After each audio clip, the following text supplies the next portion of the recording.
ఈ దినపు దేవుని యొక్క మాట కీర్తన గ్రంథము 53వ అధ్యాయము 2వ వచనము.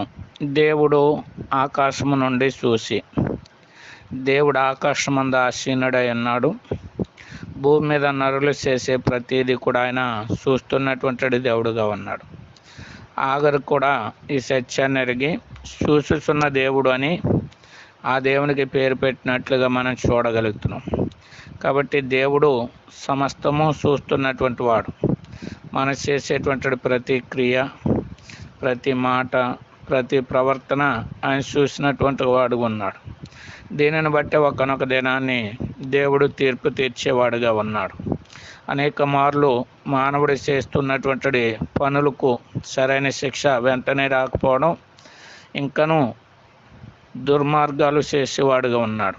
కాబట్టి ఈ సంగతి మనం ఎరిగి దేవుడు చూస్తున్నాడని ఎరిగి ఆయన యందు భయభక్తులు కలిగి ఆయన త్రోవల్లో నడుచుకుందుము గాక.